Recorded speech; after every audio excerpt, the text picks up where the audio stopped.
الحمد لله رب العالمين، وأشهد أن لا إله إلا الله وحده لا شريك له، وأشهد أن محمدا عبده ورسوله صلى الله وسلم عليه وعلى آله وأصحابه أجمعين. أما بعد، أيها الإخوة المستمعون الكرام، نحن في باب وجوب الانقياد لحكم الله تعالى وما يقوله من دعي إلى ذلك وأمر بمعروف أو نهي عن منكر، وهو باب عظيم له مكانته وأهميته، لأن الواجب على المسلم أن يكون دائما وأبدا منقادا لأمر الله، وهذا هو الإسلام الاستسلام لله والانقياد لحكمه سبحانه وتعالى، والامتثال لأمره والانتهاء عن نهيه. فالمصنف رحمه الله عقد هذه الترجمة لبيان وجوب الانقياد لحكم الله وما يقوله من دعي إلى ذلك وأمر بمعروف أو نهي عن منكر. من دعي إلى حكم الله عز وجل ما الذي عليه أن يقول، وكذلك من يدعى إلى معروف أو ينهى عن منكر، وأن الواجب في هذا المقام السمع والطاعة، أن يقول سمعنا وأطعنا. هذا الذي يقوله من دعي إلى ذلك. من دعي إلى حكم الله لا يجوز له أن يختار غير السمع والطاعة، بل يكون سامعا مطيعا. أما أن يسمع ولا يطيع، أو أنه لا يحرص على فهم ما يدعى إليه، أو أنه يحاول التفلت من أحكام الله تبارك وتعالى، فكل ذلك ليس من شأن المسلم ولا طريقة. وقد أورد رحمه الله أولا آيات من القرآن كما هي عادته، فأورد قول الله تعالى: فلا وربك لا يؤمنون حتى يحكموك فيما شجر بينهم ثم لا يجدوا في أنفسهم حرجا مما قضيت ويسلموا تسليما. وهذه الآية واضحة في الدلالة على الترجمة، حيث نفي الإيمان عمن لم يحكم النبي عليه الصلاة والسلام، وأن الواجب تحكيمه، وألا يجد محكمه في نفسه حرجا مما قضاه النبي عليه الصلاة والسلام، وأن يسلم تسليما أي تاما بدون تردد أو تمنع أو نحو ذلك. وأورد قول الله تعالى: إنما كان قول المؤمنين إذا دعوا إلى الله ورسوله ليحكم بينهم أن يقولوا سمعنا وأطعنا وأولئك هم المفلحون. وهذا فيه الشاهد للشق الثاني من الترجمة، لأن الترجمة لها شقان، فهذا له شاهد للشق الثاني من الترجمة، وهو ما يقوله من دعي إلى ذلك. قال أن يقولوا سمعنا وأطعنا. وهكذا ينبغي أن يكون المؤمن مع أوامر الله، يسمع أي سماع فهم ودراية، وأطعنا أي ينقاد ويمتثل لما سمعه وفهمه. فقوله سمعنا وأطعنا فيها جمع بين العلم والعمل، فيها جمع بين العلم والعمل، العلم في قوله سمعنا والعمل في قوله وأطعنا. قال: وفيه من الأحاديث حديث أبي هريرة المذكور في أول الباب قبله، أي باب الأمر بالمحافظة على السنة، وغيره من الأحاديث فيه أي في الباب السابق، وقد مرت معنا هذه الأحاديث والكلام عن معانيها قريبا. Bismillahirrahmanirrahim. Alhamdulillah, segala puji dan syukur kita panjatkan kehadirat Allah Subhanahu wa taala atas segala limpahan karunia yang Allah berikan kepada kita. Kita bersaksi bahwasanya tidak ada sembahan yang berhak untuk diserahkan ibadah dan ketundukan kecuali Allah Subhanahu wa taala. Dan kita bersaksi bahwasanya Rasulullah sallallahu alaihi wasallam Muhammad adalah hamba Allah dan utusannya. Semoga salawat dan salam senantiasa tercurahkan kepada beliau dan juga kepada keluarga beliau serta seluruh sahabat beliau tanpa terkecuali. Para pendengar yang dirahmati oleh Allah Subhanahu wa taala, kita telah sampai pada bab wujubul inqiyad li hukmillahi ta'ala. Wajibnya untuk tunduk terhadap hukum Allah Subhanahu wa taala. Wa ma yaquluhu man du'iya ila dzalika wa umira bima'rufin aw nuhiya an munkar. Dan apa yang harusnya diucapkan oleh seseorang yang diseru kepada hukum Allah dan disuruh untuk mengerjakan amar ma'ruf atau dilarang dari kemungkaran. Apa yang harus dia ucapkan? Bab ini merupakan bab yang penting dan urgen, ya. Karena yang wajib bagi seorang muslim untuk senantiasa tunduk kepada hukum Allah Subhanahu wa taala. Senantiasa dan selalu tunduk kepada hukum Allah Subhanahu wa taala, tunduk kepada perintah Allah Subhanahu wa taala. Dan ketundukan inilah hakikat daripada Islam. Karena kita tahu Islam dari istislam, yaitu pasrah dan tunduk, menyerahkan diri terhadap hukum-hukum Allah Subhanahu wa taala. Tunduk tatkala diperintahkan oleh Allah Subhanahu wa taala dan tunduk tatkala dilarang untuk menjauhi larangan-larangan Allah Subhanahu wa taala. Imam Nawawi rahimahullah dalam bab ini menjelaskan tentang wajibnya kita tunduk kepada hukum Allah dan juga menjelaskan tentang apa sih yang wajib diucapkan oleh seorang tatkala diperintahkan untuk berhukum dengan hukum Allah dan diperintahkan untuk melaksanakan kema'rufan dan menjauhi perkara yang mungkar. Yang wajib yaitu dia adalah mendengar dan taat. Dan dia mengatakan, sami'na wa ata'na, kami dengar dan kami taat. Barang siapa yang diajak untuk berhukum dengan hukum Allah Subhanahu wa taala, maka tidak boleh bagi dia untuk memilih pilihan yang lain. Dia hanya boleh mendengar dan taat. Itulah seorang muslim. Adapun jika dia memilih pilihan yang lain, dia mendengar namun tidak taat, atau dia mendengar namun dia berusaha pura-pura tidak paham supaya tidak bisa melaksanakan. Dia dengar tapi dia tidak paham, berusaha tidak paham dengan perintah Allah Subhanahu wa taala.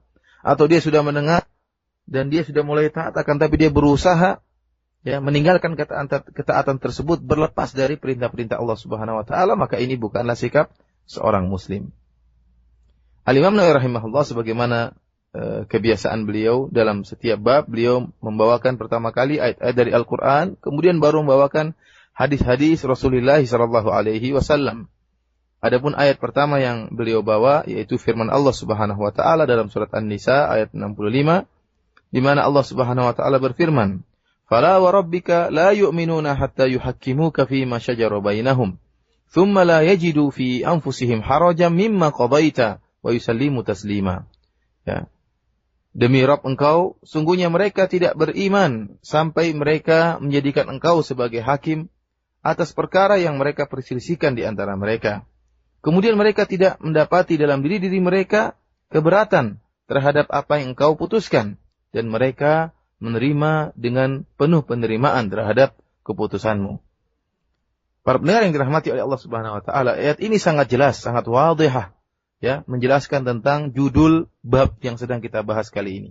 Karena Imam Nawawi rahimahullah mengatakan, wujubul inqiyad li hukmillah, wajib bagi untuk taat dan tunduk kepada hukum Allah Subhanahu wa taala. Dalam ayat ini Allah Subhanahu wa taala menafikan keimanan. Kata Allah, "Fala wa rabbika la yu'minun." Demi Rabbmu, sungguhnya mereka tidak beriman kepada Allah Subhanahu wa taala. Hatta yuhakkimuka, sampai mereka menjadikan engkau sebagai hakim. Oleh karenanya barang siapa yang tidak menjadikan Rasulullah sallallahu alaihi wasallam sebagai hakim, maka dinafikan imannya dalam ayat ini. Makanya wajib bagi setiap muslim untuk menjadikan Rasulullah sallallahu alaihi wasallam sebagai hakim, berhukum dengan hukum Allah dan hukum Rasulullah sallallahu alaihi wasallam. Kemudian Allah menegaskan lagi, "Tsumma la yajidu fi anfusihim harajan." Setelah mereka menjadikan Rasulullah sallallahu alaihi wasallam sebagai hakim, mereka tidak menemukan rasa berat sedikit pun dalam hati mereka atas keputusan Rasulullah sallallahu alaihi wasallam. Ini persyaratan yang kedua. Jadi menjadikan Nabi sebagai hakim. Yang kedua, tidak mendapatkan keberatan dalam hatinya. Kemudian Allah menekankan lagi dengan syarat yang berikutnya. Kata Allah Subhanahu wa taala, "Wa yusallimu taslima." Dan mereka benar-benar menerima keputusan Nabi sallallahu alaihi wasallam dengan sempurna, Tidak ada keraguan sedikit pun dan tidak ada penolakan sedikit pun. Ini menunjukkan seorang harus tunduk kepada hukum yang ditetapkan oleh Rasulullah sallallahu alaihi wasallam, dan hukum Rasulullah sallallahu alaihi wasallam adalah hukum Allah Subhanahu wa taala. Kemudian Al-Imam Nawawi rahimahullah membawakan ayat berikutnya dalam surat An-Nur ayat 51, di mana Allah Subhanahu wa taala berfirman, Innama kana qaulul mu'minina idza du'u ila Allah wa rasulih liyahkuma bainahum ay yaqulu sami'na wa ata'na wa ulaika humul muflihun. Kata Allah Subhanahu wa taala, hanyalah perkataan orang-orang yang beriman tatkala mereka diseru kepada Allah dan Rasul-Nya untuk berhukum di antara mereka, maka mereka berkata sami'na wa ata'na wa ulaika humul muflihun, dan mereka lah orang-orang yang beruntung. Ayat ini menjelaskan tentang bagian kedua dari judul bab yang sedang kita bahas. Karena judul bab yang sedang kita bahas adalah yang diletakkan oleh Al-Imam Nawawi adalah wajibnya tunduk kepada hukum Allah Subhanahu wa taala, dan yang kedua yaitu apa sih yang harus diucapkan oleh seorang tatkala diseru kepada perintah Allah Subhanahu wa taala. Jawabannya seorang mukmin harus mengatakan sami'na wa ata'na. Kami dengar dan kami taat. Oleh karenanya Allah Subhanahu wa taala dalam ayat ini mengatakan, innama kana qaulal mu'minin idza du'u ila Allahi wa rasulihi liyahkum bainahum ay yaqulu sami'na wa ata'na. Hanyalah perkataan orang yang beriman tatkala diperintahkan kepada Allah, kepada hukum Allah dan kepada hukum Rasulullah sallallahu alaihi wasallam, menjadikan Allah sebagai hakim, menjadikan Rasulullah SAW sebagai hakim, maka mereka berkata sami'na wa ata'na, kami dengar dan kami taat. Inilah yang harus dilakukan oleh seorang mukmin tatkala dihadapkan kepada perintah-perintah Allah Subhanahu wa taala. Dia wajib mengucapkan sami'na wa ata'na. Dia mendengar dengan berusaha memahami, mendengar perintah Allah, mendengarkan perintah Rasulullah SAW dengan pendengaran orang yang paham. Berusaha memahami apa perintah Allah, perintah Rasulullah SAW, agar kemudian dia bisa yanqad, dia bisa tunduk kepada perintah Allah dan perintah Rasulnya. Oleh karenanya perkataan seorang mukmin sami'na wa ata'na, kami dengar dan kami taat, itu menggabungkan antara ilmu dan amal. Sami'na yaitu kami berilmu, kami dengar dengan paham, berarti mengilmui perintah Allah dan perintah Rasulullah. Kemudian selanjutnya apa? Konsekuensinya amal perbuatan. Wa ata'na, dan kami taat kepada perintah Allah dan Rasulnya, itu mendengarkan dengan menjalankan dan tunduk kepada perintah-perintah tersebut. Kemudian Al-Imam Nawawi rahimahullah menyebutkan hadis-hadis setelah ayat-ayat yang tadi beliau sebutkan. Kata Al-Imam Nawawi rahimahullah, dan dalam bab ini termasuk hadis-hadis yang telah lewat dalam bab sebelumnya, dari hadis yang diriwayatkan oleh sahabat Abu Hurairah radhiyallahu taala anhu di awal bab yang sebelumnya, itu bab tentang menjaga al-muhafadzah, menjaga terhadap menjaga sunnah Nabi sallallahu alaihi wasallam dan adab-adab terhadap sunnah Nabi sallallahu alaihi wasallam. Dan pada pertemuan-pertemuan yang lalu kita telah menjelaskan kandungan dari hadis-hadis Abu Hurairah tersebut. ثم أورد رحمه الله تعالى حديث أبي هريرة رضي الله عنه قال لما نزلت على رسول الله صلى الله عليه وسلم لله ما في السماوات وما في الأرض وإن تبدوا ما في أنفسكم أو تخفوه يحاسبكم به الله الآية. اشتد ذلك على أصحاب رسول الله صلى الله عليه وسلم فأتوا رسول الله صلى الله عليه وسلم ثم بركوا على الركب فقالوا أي رسول الله كلفنا من الأعمال ما نطيق الصلاة والجهاد والصيام والصدقة وقد أنزلت عليك هذه الآية ولا نطيقها. قال رسول الله صلى الله عليه وسلم أتريدون أن تقولوا كما قال أهل الكتابين من قبلكم سمعنا وعصينا بل قولوا سمعنا وأطعنا غفرانك ربنا وإليك المصير. قالوا سمعنا وأطعنا غفرانك ربنا وإليك المصير. فلما اقترأها القوم وذلت بها ألسنتهم أنزل الله تعالى في إثرها آمن الرسول بما أنزل إليه من ربه والمؤمنون كل آمن بالله وملائكته وكتبه ورسله لا نفرق بين أحد من رسله وقالوا سمعنا وأطعنا غفرانك ربنا وإليك المصير. فلما فعلوا ذلك نسخها الله فأنزل الله عز وجل لا يكلف الله نفسا إلا وسعها لها ما كسبت وعليها ما اكتسبت ربنا لا تؤاخذنا إن نسينا أو أخطأنا قال نعم ربنا ولا تحمل علينا إصرا كما حملته على الذين من قبلنا قال نعم ربنا ولا تحملنا ما لا طاقة لنا به واعف عنا واغفر لنا وارحمنا أنت مولانا فانصرنا على القوم الكافرين قال نعم رواه مسلم. هذا الحديث حديث عظيم في هذا الباب، وجوب الانقياد لحكم الله سبحانه وتعالى، وأن يتلقى شرعه بالسمع والقبول والطاعة والالتزام. قال رضي الله عنه: لما نزل على رسول الله صلى الله عليه وسلم: لله ما في السماوات وما في الأرض، وإن تبدوا ما في أنفسكم أو تخفوه يحاسبكم به الله فيغفر لمن يشاء ويعذب من يشاء والله على كل شيء قدير.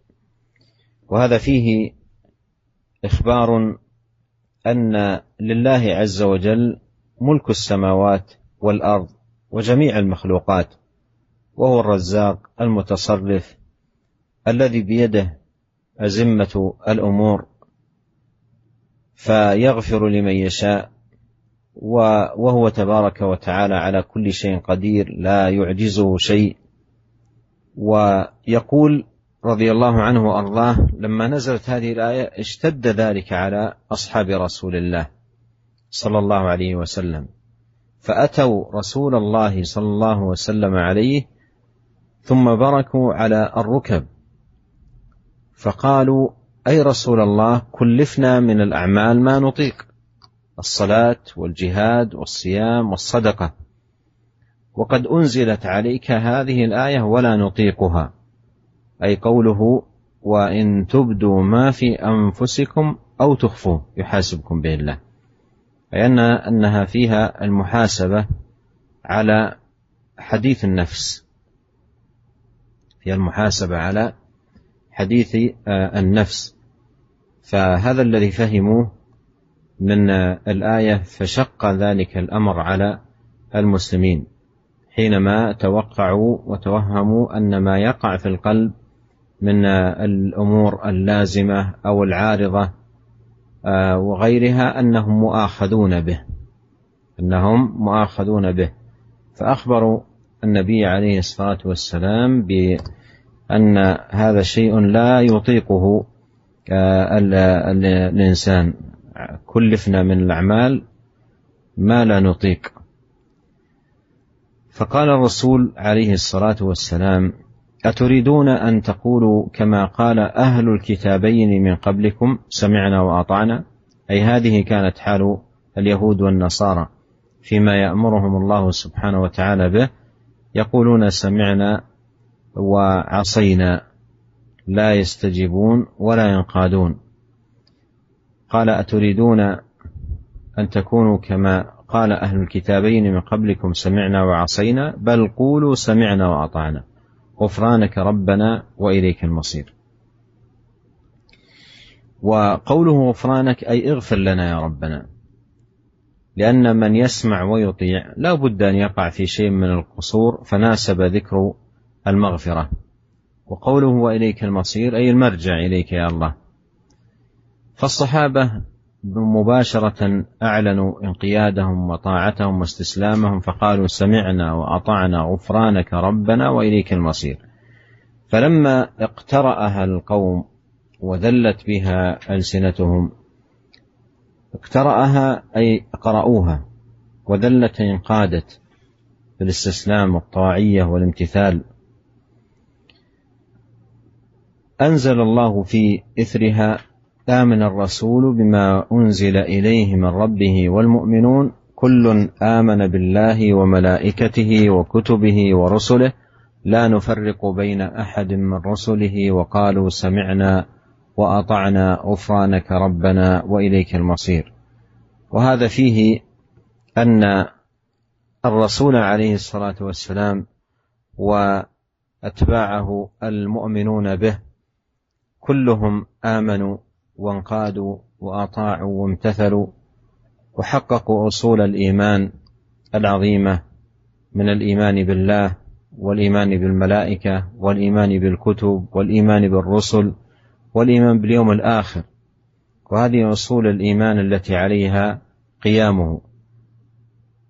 فآمنوا بذلك، وفي الوقت نفسه انقادوا ممتثلين ومطيعين لأوامر الله سبحانه وتعالى. فلما فعلوا ذلك نسخها الله، فأنزل: لا يكلف الله نفسا إلا وسعها، لها ما كسبت وعليها ما اكتسبت، ربنا لا تؤاخذنا إن نسينا أو أخطأنا. نسخها أي نسخ قوله إن تبدوا ما في أنفسكم أو تخفوه. قوله تعالى لا يكلف الله نفسا إلا وسعها، أي أن ما يكلف الله سبحانه وتعالى به ويحاسب العباد عليه إنما هو بقدر الوسع والطاقة. لها ما كسبت وعليها ما اكتسبت، ربنا لا تؤاخذنا إن نسينا أو أخطأنا، أي لا تؤاخذنا على ما وقع منا على سبيل النسيان أو وقع على سبيل الخطأ للتعمد. قال الله نعم أي فعلت. ثم ذكر هذه الدعوات العظيمات: ربنا ولا تحمل علينا إصرا كما حملته على الذين من قبلنا. قال نعم، ولا تحمل علينا إصرا أي أعمالا فيها المشقة كما هو الحال في الأمم التي كانت من قبلنا. فقال الله نعم أي فعلت. ثم قال ربنا ولا تحملنا ما لا طاقة لنا به واعف عنا واغفر لنا وارحمنا أنت مولانا فانصرنا على القوم الكافرين. وهذه دعوات عظيمات مستجابات، ولهذا قال نعم. وهذه الآيات قراءتها كل ليلة أمر مستحب ندبت إليه الشريعة وحث عليه النبي عليه الصلاة والسلام، وذلك في قوله من قرأ بالآيتين من آخر سورة البقرة في ليلة كفتاه. فيستحب للمسلم أن يقرأها وأن يستحضر ما تدل عليه من المعاني والدلالات، وأن يظفر بهذه الدعوات الكريمات التي اشتملت عليها هذه الآية، ويواظب على هذه القراءة كل ليلة محققا هذه الأصول العظيمة والقواعد المتينة، وأيضا عاملا وممتثلا ومنقادا لأمر الله سبحانه وتعالى، يجاهد نفسه على أن تكون حاله كحال الصحابة الكرام الذين قالوا سمعنا وأطعنا غفرانك ربنا وإليك المصير. ألحقنا الله جميعا بالصالحين من عباده وهدانا إليه صراطا مستقيما، وأصلح لنا شأننا كله إنه سميع قريب مجيب. Para pendengar yang dirahmati oleh Allah Subhanahu wa taala, kemudian Al-Imam Nawawi rahimahullah membawakan satu hadis dalam bab ini, yaitu dari Abu Hurairah radhiyallahu taala anhu, di mana beliau berkata tatkala diturunkan ayat kepada Rasulullah sallallahu alaihi wasallam, yaitu ayat surat Al-Baqarah ayat 283, Allah Subhanahu wa taala berfirman, "Lillahi ma fis samawati wa ma fil ard." Sungguhnya milik Allah lah apa yang ada di langit dan apa yang ada di bumi. Wa in tubdu ma fi anfusikum aw tukhfuhu yuhasibukum bihillah. Dan apa yang kalian tampakkan dalam diri-diri kalian dan apa yang kalian sembunyikan dalam jiwa-jiwa kalian, maka akan dihisap oleh Allah Subhanahu wa taala. Tatkala turun ayat ini, maka hal ini terasa berat oleh para sahabat. Para sahabat Rasulullah sallallahu alaihi wasallam merasa ayat ini sangat berat. Maka mereka pun mendatangi Rasulullah sallallahu alaihi wasallam. Kemudian mereka berlutut duduk di atas lutut mereka, kemudian mereka berkata, "Wahai Rasulullah, sungguh kami telah dibebani dengan amalan-amalan yang kami mampu, seperti salat dan jihad dan puasa serta sedekah. Akan tapi telah diturunkan kepada engkau ayat ini dan kami tidak mampu untuk melakukannya." Maksud dari para sahabat yaitu firman Allah Subhanahu wa taala, "Wa in tubdu ma fi anfusikum aw tukhfuhu yuhasibukum bihillah."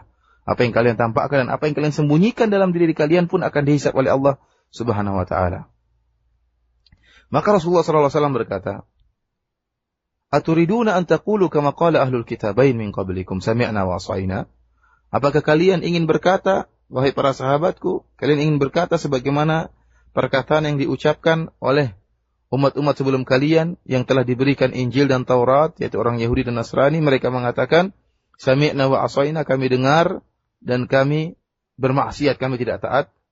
Akan tapi qulu sami'na wa ata'na ghufranaka rabbana wa ilaikal masir. Akan tapi wahai para sahabatku, katakanlah kami dengar dan kami taat dan kami mohon ampunanmu wahai Rabb kami, dan kepada Engkaulah Rabb kami akan kembali. Maka para sahabat setelah mendengar arahan Nabi sallallahu alaihi wasallam, mereka segera berkata, sami'na wa ata'na ghufranaka rabbana wa ilaikal masir. Kami mendengar dan kami taat dan kami mohon ampunanmu wahai Rabb kami, dan kepada Engkaulah kami kembali. Sekarang para sahabat yang membaca ayat ini, kemudian mereka tunduk terhadap ayat ini, lisan-lisan mereka pun tunduk dengan mengucapkan sami'na wa ata'na. Maka Allah Subhanahu wa taala kemudian menurunkan ayat berikutnya, yaitu firman Allah Subhanahu wa taala, "Amanar rasulu bima unzila ilaihi min rabbih wal mu'minun. Kullun amana billahi wa malaikatihi wa kutubihi wa rusulihi. La nufarriqu baina ahadin min rusulihi wa qalu sami'na wa ata'na ghufranaka rabbana wa ilaikal masir." Kata Allah Subhanahu wa taala, Ar-Rasul telah beriman dengan apa yang diturunkan kepadanya dari Rabb-nya. Demikian juga orang-orang yang beriman, mereka beriman kepada apa yang diturunkan kepada Rasul. Seluruh mereka beriman kepada Allah dan kepada malaikat Allah dan kepada kitab-kitab yang diturunkan oleh Allah dan kepada rasul-rasul yang diutus oleh Allah. Mereka berkata, kami tidak membedakan seorang pun dari para rasul yang diutus oleh Allah Subhanahu wa taala. Dan mereka berkata, sami'na wa ata'na, kami dengar dan kami taat. Kami mohon ampunanmu wahai Rabb kami, dan kepada Engkaulah kami akan kembali. Tatkala para sahabat tunduk kepada ayat ini, maka Allah Subhanahu wa taala pun menasakh ayat yang tadi memberatkan mereka. Kemudian Allah Subhanahu wa taala menurunkan firman-Nya, la yukallifullahu nafsan illa wus'aha. Sungguhnya Allah tidak membebani kepada satu jiwa pun kecuali apa yang dimampui oleh jiwa tersebut. Laha ma kasabat wa 'alaiha ma iktasabat. Bagi jiwa tersebut apa yang dia kerjakan dan hukuman baginya apa yang telah dia langgar. Rabbana la tu'akhidna in nasina aw akhtana. Ya Rabb kami, janganlah Engkau menghukum kami jika kami lupa dan atau kami keliru, bersalah. Allah berkata, na'am. Allah mengabulkan doa ini. Rabbana wa la tahmil alaina isran kama hamaltahu 'alal ladzina min qablina. Orang yang beriman, Allah menceritakan perkataan mereka, permintaan mereka. Mereka berkata, ya Rabb kami, janganlah Engkau pikulkan di atas kami beban yang berat sebagaimana Engkau pikulkan kepada orang-orang sebelum kami. Maka Allah berkata, qala na'am. Iya. Kemudian mereka berkata lagi, Rabbana wa la tuhammilna ma la taqata lana bih. Ya Allah, janganlah Engkau pikulkan kepada kami apa yang tidak kami mampu untuk melakukannya. Allah mengatakan, na'am. Iya. Wa'fu anna waghfir lana warhamna anta maulana fansurna 'alal qaumil kafirin. Ya Allah, ampunilah dosa-dosa kami. Maafkanlah kami dan ampuni dosa-dosa kami. Dan rahmatilah kami. Sungguhnya Engkau adalah penolong kami. Maka tolonglah kami untuk mengalahkan orang-orang yang kafir. Maka Allah berkata, na'am, iya. Hadis ini hadis yang sahih yang diriwayatkan oleh Al-Imam Muslim rahimahullah dalam sahihnya. Para pendengar yang dirahmati oleh Allah Subhanahu wa taala, hadis yang panjang ini merupakan hadis yang agung dalam bab yang sedang kita bahas ini, bab tentang tunduk kepada perintah Allah Subhanahu wa taala. Di mana seorang muslim, seorang mukmin harus menerima syariat Allah dengan penerimaan yang penuh dan beriltizam taat kepada syariat Allah Subhanahu wa taala. Allah Subhanahu wa taala tatkala menurunkan kepada Rasulullah sallallahu alaihi wasallam firman Allah dalam surat Al-Baqarah 283, lillahi ma fis samawati ma fil ard. Hanya milik Allah sajalah apa yang ada di langit dan ada yang di bumi. Dalam ayat ini Allah Subhanahu wa taala mengabarkan bahwasanya seluruh makhluk milik Allah Subhanahu wa taala. Apa yang ada di langit dan apa yang ada di bumi dan seluruh makhluk semuanya milik Allah Subhanahu wa taala. Allah lah yang menguasai mereka. Allah lah yang mengatur mereka. Allah lah yang satu-satunya memberi rizki kepada mereka. Dan segala perkara di tangan Allah Subhanahu wa taala. Dan Allah ala kulli syai'in qadir, dan Allah Subhanahu wa taala Maha kuasa atas segala sesuatu. Tidak ada sesuatu pun yang merepotkan Allah, yang menyusahkan Allah, yang menyulitkan Allah. Seluruhnya bagi Allah mudah. Wallahu ala kulli syai'in qadir, dan Allah Maha kuasa atas segala sesuatu. Tatkala turun ayat ini, Ya, selanjutnya firman Allah, wa in tubdu ma fi anfusikum aw tukhfuhu yuhasibukum bihillah. Dan apa saja yang kalian tampakkan dan apa saja yang kalian sembunyikan dalam diri-diri kalian, maka akan dihisab oleh Allah Subhanahu wa taala. Perkara ini, ayat ini berat bagi para sahabat. Mereka pun datang kepada Nabi, kemudian mereka duduk dengan lutut mereka, yaitu tunduk dengan lutut mereka di hadapan Nabi sallallahu alaihi wasallam. Mereka berkata, "Ya Rasulullah, kami telah diberi dengan amalan-amalan yang kami mampu.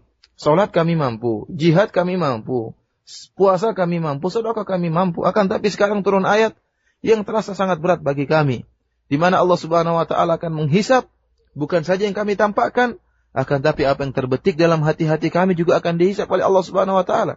Inilah yang sangat memberatkan para sahabat. Karena sebagaimana kita ketahui, sungguh banyak perkara yang terlintas dalam benak kita.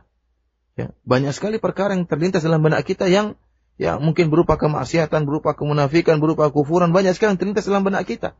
Seandainya itu dihisab, maka itu merupakan perkara yang sangat berat bagi para sahabat. Ya. Sehingga mereka pun mendatangi Nabi sallallahu alaihi wasallam dan mengeluhkan akan hal ini. Mereka takut dihukum oleh Allah Subhanahu wa taala, dihisab oleh Allah Subhanahu wa taala atas segala apa yang terlintas dalam benak-benak mereka. Bukan hanya yang nampak, tapi juga terlintas dalam benak mereka akan dihisab oleh Allah Subhanahu wa taala. Maka Rasulullah sallallahu alaihi wasallam menegur mereka. Rasulullah SAW mengatakan, intinya Rasulullah ingin menyampaikan, apa saja perintah Allah maka lakukanlah. Ya. Apakah kalian ingin menerima perintah Allah sebagaimana perkataan orang-orang sebelum kalian, Ahlul Kitab, Yahudi maupun Nasara, mereka mengatakan sami'na wa asaina. Kami dengar akan tapi kami bermaksiat, kami tidak taat. Wahai para sahabatku, apa kalian ingin seperti itu? Katakanlah sami'na wa ata'na. Berusaha semaksimal mungkin melaksanakan perintah Allah. Sami'na wa ata'na. Ya Allah, kami dengar perintahmu dan kami taat kepada perintahmu. Ghufranaka rabbana wa ilaikal masir. Dan mintalah ampunan kepada Allah Subhanahu wa taala atas kesalahan yang kalian lakukan.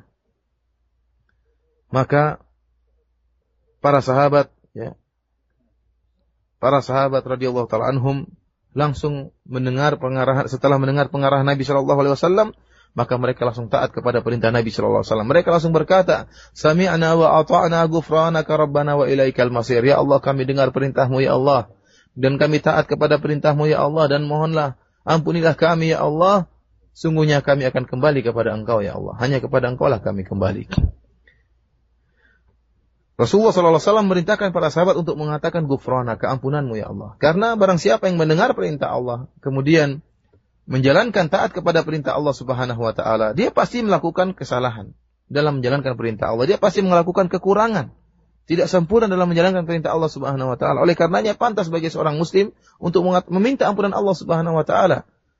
Meskipun dia sedang menjalankan perintah Allah, karena bisa jadi dia menjalankan perintah Allah dengan tidak sempurna dan penuh dengan kekurangan. Lihatlah bagaimana para sahabat yang langsung menunjukkan ketundukan mereka kepada perintah Allah Subhanahu wa taala. Setelah para sahabat menunjukkan ketundukan mereka terhadap perintah Allah Subhanahu wa taala, maka Allah menurunkan ayat berikutnya. Ya. Allah Subhanahu wa taala muji mereka, kata Allah Subhanahu wa taala, Rasulullah sallallahu alaihi wasallam, "Amana ar-rasulu bima unzila ilaihi min rabbih wal mu'minun." Sungguhnya Rasulullah sallallahu alaihi wasallam telah beriman dengan apa yang diturunkan kepadanya dari Rabb-Nya. Demikian juga orang-orang yang beriman, itu para sahabat. Mereka juga beriman kepada apa yang diturunkan kepada Rasulullah. Kullun amana billahi wa malaikatihi wa kutubihi wa rasulihi. Sungguhnya mereka seluruhnya, Rasulullah sallallahu alaihi wasallam dan seluruh para sahabat, kata Allah, kullun amana billah. Mereka beriman kepada Allah dan malaikatnya dan kitab-kitab yang Allah turunkan dan para rasul yang Allah utus. Kemudian mereka berkata, la nufarriqu baina ahadin min rusulih. Ini pujian dari Allah. Bahwasanya para sahabat, orang yang beriman, mereka beriman dengan usulul iman. Iman yang sangat yang pokok keimanan, yaitu beriman kepada Allah, beriman kepada malaikat-malaikatnya, beriman kepada kitab-kitab yang Allah turunkan, beriman kepada para rasul yang Allah utus. Kemudian mereka berkata, la nufarriqu baina ahadin min rusulih. Kami tidak membedakan para rasul, kami beriman dengan seluruh rasul yang Allah turunkan, yang Allah utus. Wa qalu sami'na wa ata'na ghufranaka rabbana wa ilaikal masir. Dan mereka berkata, kami dengar dan kami taat, dan kami mohon ampunanmu wahai Rabb kami, dan hanya kepada Engkaulah tempat kami kembali. Kemudian Allah Subhanahu wa taala setelah para sahabat tunduk kepada perintah Allah Subhanahu wa taala dan menunjukkan ketundukan mereka, bahwasanya mereka dengar dan taat, maka kata Abu Hurairah radhiyallahu taala anhu, tatkala mereka melakukan demikian, maka Allah memberi hukum mansuh kepada ayat sebelumnya. Kita tahu ayat sebelumnya yang memberatkan para sahabat yaitu firman Allah Subhanahu wa taala, apa yang kalian tampakkan akan dihisab oleh Allah, demikian juga apa yang kalian sembunyikan. Ya. Apa saja yang kalian sembunyikan pun akan dihisab oleh Allah Subhanahu wa taala. Maka Allah Subhanahu wa taala menjelaskan bahwasanya ya, meskipun demikian akan tapi Allah Subhanahu wa taala tidaklah membebani seorang hamba kecuali yang dimampu oleh seorang hamba. Apa yang di luar kemampuan seorang hamba tidak akan dihukum oleh Allah Subhanahu wa taala. Ya. Yang dihukum oleh Allah Subhanahu wa taala itu yang mampu dikerjakan oleh seorang hamba. Jika tidak mampu dikerjakan oleh seorang hamba dan dia sudah berusaha, maka tidak akan dihukum oleh Allah Subhanahu wa taala. Allah Subhanahu wa taala menurunkan firman-Nya, "La yukallifullahu nafsan illa wus'aha." Sungguhnya Allah tidak membebani satu jiwa pun kecuali apa yang dimampui oleh jiwa tersebut. Laha ma kasabat wa 'alaiha ma iktasabat. Bagi jiwa tersebut apa yang dia kerjakan dan hukuman baginya apa yang dia langgar dari kesalahan yang dia lakukan. Kemudian orang-orang beriman berdoa kepada Allah Subhanahu wa taala sebagaimana dihikayahkan oleh Allah, "Rabbana la tu'akhidna in nasina aw akhtana." Ya Rabb kami, janganlah Engkau menghukum kami jika kami lupa atau kami melakukan kesalahan. Allah menjawab doa tersebut, Allah mengatakan, "Na'am." Ya. Yaitu Allah kabulkan doa tersebut. Yaitu jika seorang melakukan kesalahan karena lupa atau karena melakukan dosa karena kesalahan, maka akan diampuni oleh Allah Subhanahu wa taala. Kemudian doa mereka berikutnya, "Rabbana wala tahmil alaina isran kama hamaltahu alladziina min qablina." Ya Allah, janganlah Engkau letakkan di punggung kami suatu beban yang berat sebagaimana Engkau letakkan di atas punggung orang-orang sebelum kami. Kita tahu bahwasanya orang-orang ke umat-umat terdahulu dibebani dengan beban yang sangat berat. Oleh karenanya kita umat Muhammad sallallahu alaihi wasallam berdoa kepada Allah agar tidak dibebani dengan beban yang berat yang pernah Allah pikulkan kepada umat-umat sebelumnya. Allah pun mengabulkan permintaan ini. Allah mengatakan na'am.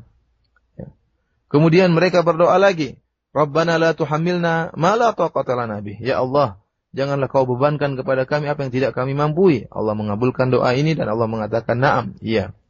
Kemudian mereka berdoa, "Wa'fu anna waghfir lana warhamna." Ya Allah, maafkanlah kami dan ampunilah dosa-dosa kami dan rahmatilah kami. "Anta maulana fansurna 'alal qaumil kafirin." Engkau sungguhnya adalah penolong kami, maka tolonglah kami untuk mengalahkan orang-orang yang kafir. Maka Allah menjawab, "Na'am." Ini merupakan doa-doa yang sangat agung ya, yang diucapkan oleh orang yang beriman kepada Allah Subhanahu wa taala, dan Rasulullah sallallahu alaihi wasallam menganjurkan kita untuk membaca dua ayat terakhir dari surat Al-Baqarah ini untuk dibaca setiap malam.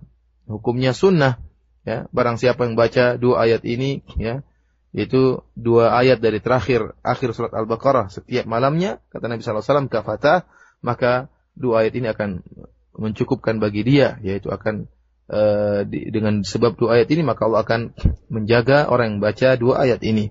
Tentunya bukan hanya sekedar dibaca, tetapi dibaca dengan dipahami dan direnungkan maknanya, dan kemudian berusaha untuk diamalkan kandungan-kandungan yang terdapat dalam ayat tersebut. Ya, semoga Allah Subhanahu wa taala menjadikan kita orang-orang yang tunduk kepada perintah Allah Subhanahu wa taala, yang tatkala datang perintah Allah kita mengatakan sami'na wa ata'na, kami dengar dan kami taat. Dan semoga Allah Subhanahu wa taala menjadikan kita orang-orang yang berusaha untuk bisa meniru para sahabat yang mereka senantiasa tunduk kepada perintah Allah Subhanahu wa taala, dan semoga Allah mengikut sertakan kita dengan orang-orang yang salihin. Demikianlah para pendengar yang dirahmati Allah Subhanahu wa taala.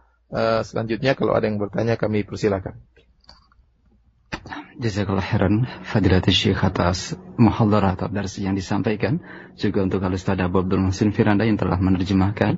Untuk selanjutnya kami akan berikan kesempatan bagi para pendengar yang akan bertanya di beberapa menit sebelum adzan berkumandang di salat maghrib kita di kesempatan sore hari ini. Silakan bisa hubungi kami di 0218236543 untuk bertanya secara langsung kepada Syekh.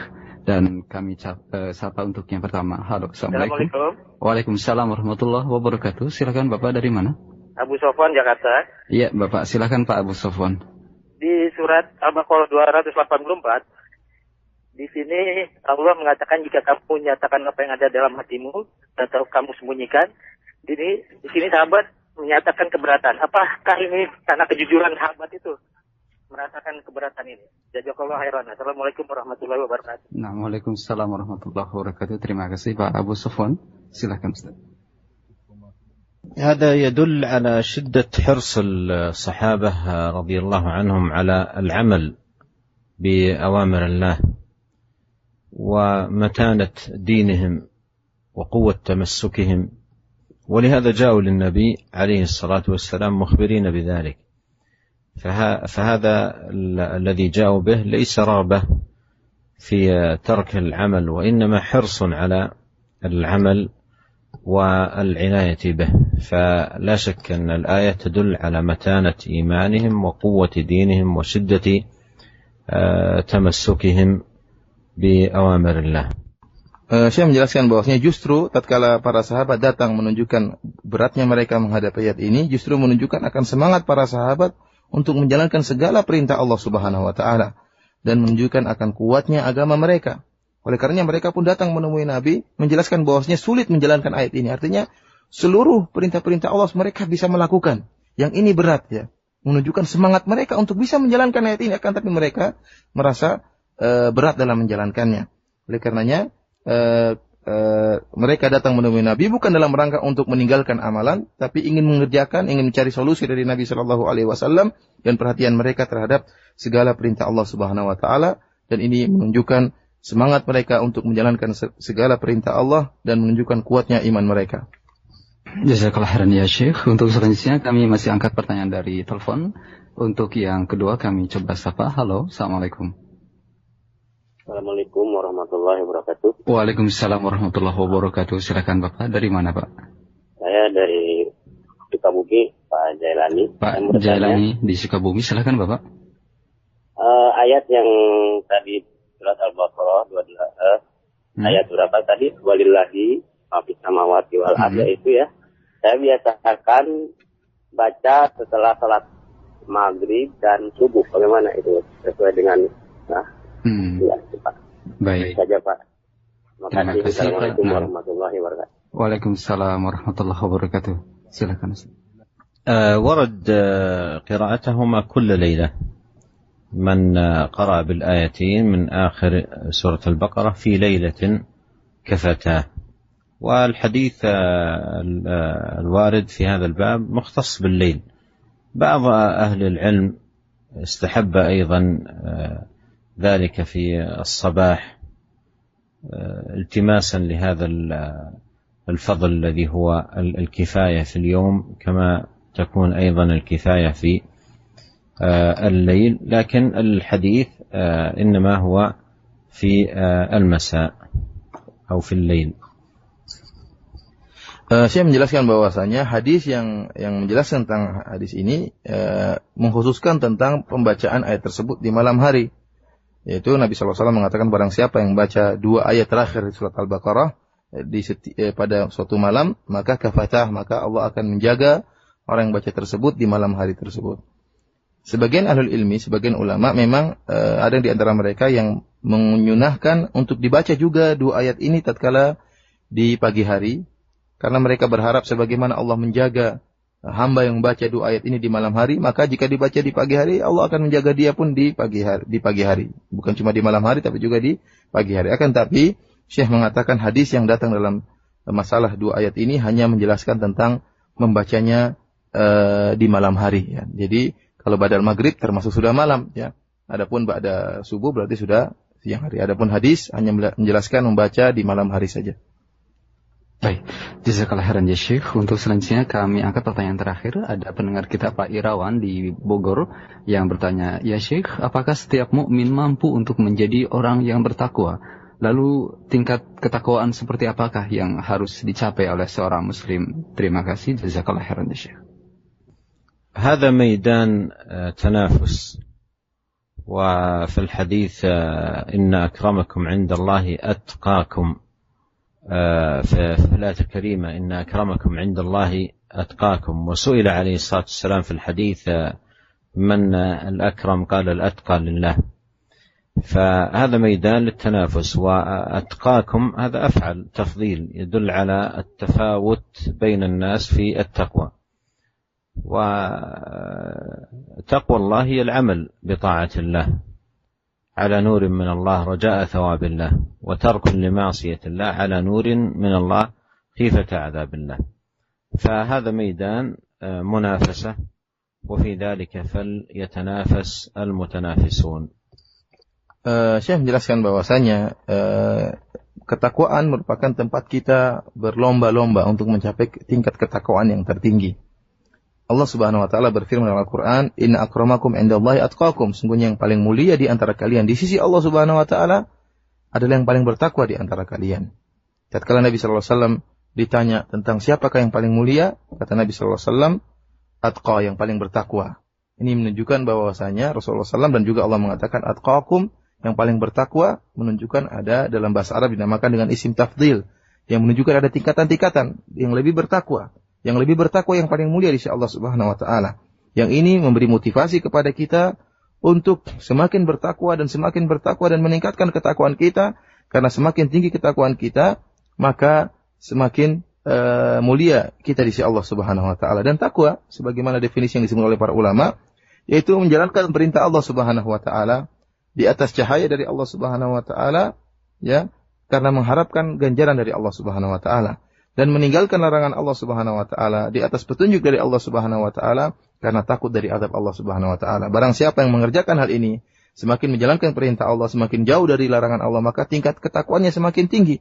Allah Subhanahu wa taala berfirman, "Wa fi dzalika falyatanafasul mutanafisun." Pada perkara seperti ini maka hendaknya kita berlomba-lomba.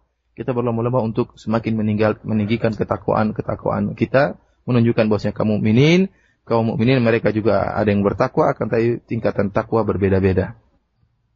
Jazakallah khairan ya Syekh, dan ini adalah pertanyaan terakhir untuk di sore hari ini. Mohon kepada Syekh untuk memberikan ikhtitam pelajaran di sore hari ini. Falyatafadhal ya Syekh. في ختام لقائنا هذا أسأل الله عز وجل أن ينفعنا جميعا بما علمنا وأن يزيدنا علما وأن يجعل ما تعلمناه حجة لنا لا علينا وأن يهدينا إليه صراطا مستقيما إنه تبارك وتعالى سميع الدعاء وهو أهل الرجاء وهو حسبنا ونعم الوكيل والله أعلم وصلى الله وسلم على عبده ورسوله نبينا محمد وآله وصحبه أجمعين. السلام عليكم ورحمة الله وبركاته. Waalaikumsalam warahmatullahi wabarakatuh. Jazakallahu khairan ya Syekh. Di penghujung kajian kita pada kesempatan kali ini, kita berdoa kepada Allah Subhanahu wa taala agar Allah Subhanahu wa taala menjadikan kita bisa mengambil manfaat dari apa yang telah kita pelajari, dan agar Allah Subhanahu wa taala menjadikan apa yang kita pelajari ini, ilmu yang telah kita pahami ini, menjadi pembela kita, hujah bagi kita di akhirat kelak, bukan menjadi bumerang yang akan menyerang kita di akhirat kelak.